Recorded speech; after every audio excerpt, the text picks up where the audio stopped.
Alexander's final secret, we are told that a single man, barely 33 years old, commanded an empire stretching from Greece to the Himalayas. We are taught to recite his victories, Gaugamela, Issus, Tyre, as historical fact. But pause, and let the scale of the conquest truly register. Such a feat defies human logic. You believe the difference between your effort and Alexander's success lies only in resources or time. But what if the true difference was not in his power, but in his mind?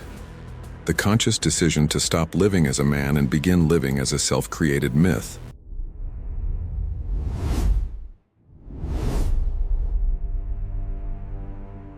The myth of Alexander the Great is an elaborate, centuries-spanning puzzle. The historical record shows a brilliant, charismatic king. The myth presents the son of Zeus, the destined conqueror who tamed a horse no one else could break and severed a knot no one else could untie. This journey demands that we abandon the binary choice of man or myth. We will prove that Alexander's ultimate final secret was his mastery over both, the esoteric knowledge that allowed him to weld the mythic to the real. The understanding we will unearth will offer a radical new lens of perception, transforming your understanding of ambition, fate, and the true limits of the human will. The foundation of the Alexander myth begins not in battle, but in the omen of birth. His mother, Olympias, a figure steeped in the mysteries of the Dionysian cult, cultivated the belief that Alexander was not sired by the mortal king Philip, but by Zeus himself, manifesting as a great snake. This was not a flattering story. It was a deliberate, powerful act of archetypal engineering. In the ancient world, to be born of a god was not merely a claim to fame. It was a psychological mandate. It meant the world's rules did not apply to you. Alexander internalized this belief, and more importantly, he projected it onto his men and his enemies. The myth was not a footnote. It was a weapon of mass psychological effect that preceded his armies. His early life was shaped by two colossal figures: King Philip, who taught him strategy and the reality of war, and Aristotle, who taught him philosophy, rhetoric, and the mechanism of narrative. Aristotle provided the lens through which Alexander learned to view his own life as a constantly unfolding epic, a story that demanded an impossible ending. The philosopher taught him the structure of tragedy and heroism, and Alexander then decided to live that structure. The moment he truly transcended the mortal realm was the Gordian knot. The prophecy stated that whoever could untie the impossibly complex knot would rule Asia. A mortal man would struggle, follow the rules, and fail. Alexander, tired of the endless futile effort, simply severed the knot with his sword. This is the central metaphor of Alexander's esoteric genius. The Gordian knot represents the paralysis of conventional thinking, the belief that problems must be solved by following pre-existing rules. Alexander's response was an act of absolute definitional will. He did not solve the knot. He redefined the meaning of the challenge. He declared his own solution to be the only legitimate one. This single act was a public, irrevocable declaration that his will superseded fate. The myth of Alexander was now self-sustaining.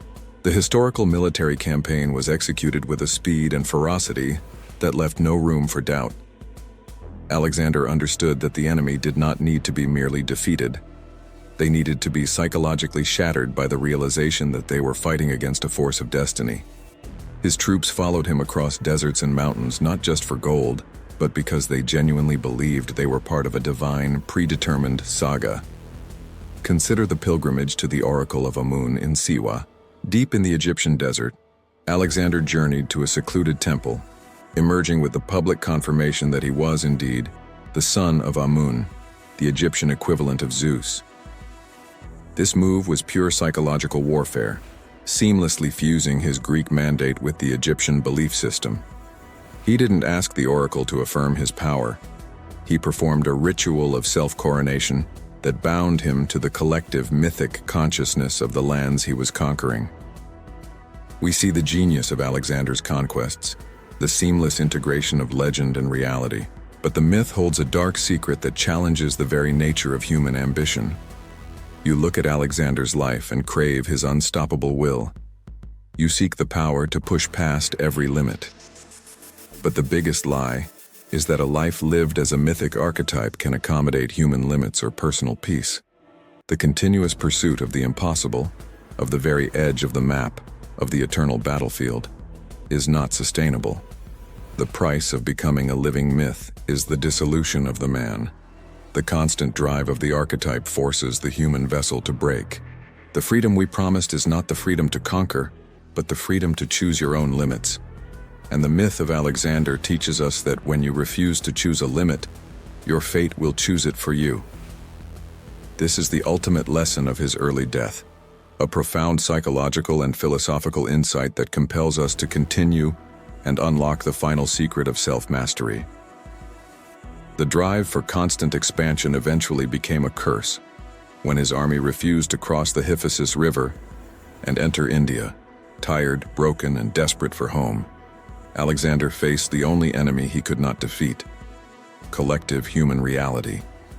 His will, designed to conquer mountains, could not conquer the simple, final desire of his men for peace. His reaction was not typical of a general. It was typical of a god whose ritual was interrupted. He withdrew, sulked, and forced the issue. This moment reveals the cruelty of the mythic archetype. The divine is unyielding, while the human is fragile. Alexander's final years were marked by paranoia, irrational decisions, and a desperate attempt to maintain the pace of his own legend. The true tragedy and the ultimate wisdom is found in his death in Babylon. While the cause is debated, the philosophical outcome is clear. The man was reclaimed by the natural order.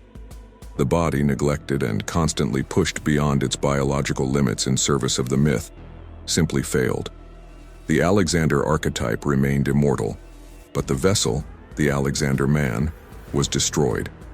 The final silent truth of Alexander's life is that he provided humanity with the map to maximum potential, but simultaneously issued the warning against transcendence. He showed us how to use the power of narrative to define our own reality, to be the hero of our own epic. But he also showed us that the price of that epic is the sacrifice of the simple, unmythic life. The secret we promised is this: you do not need to be the son of Zeus to wield the Alexander archetype. You only need to master the Gordian knot principle, the conscious refusal to be bound by conventional limitations, and the audacity to redefine the rules of your own struggle. The unstoppable will is forged when you internalize the absolute conviction that your personal goal is an act of mythic destiny. The promised new lens of perception is this: every great goal you set is not just a target, it is a ritual of self-coronation. When you pursue it, you are not merely a mortal performing a task. You are consciously enacting the Alexander archetype. But the maturity lies in knowing when to step off the divine stage and embrace the reality of the human body, the human heart, and the simple desire for rest. You must become the god to conquer the world, but you must remember you are the man to survive the victory. The myth of Alexander is real because he defined the ultimate potential of a human being, consciously using archetype as a tool. He gave us the blueprint for the greatest human quest, the conquest of the self.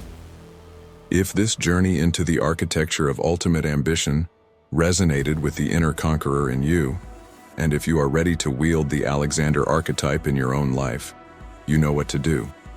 Subscribe to the Mythic or Real channel to continue unraveling the blueprints of existence.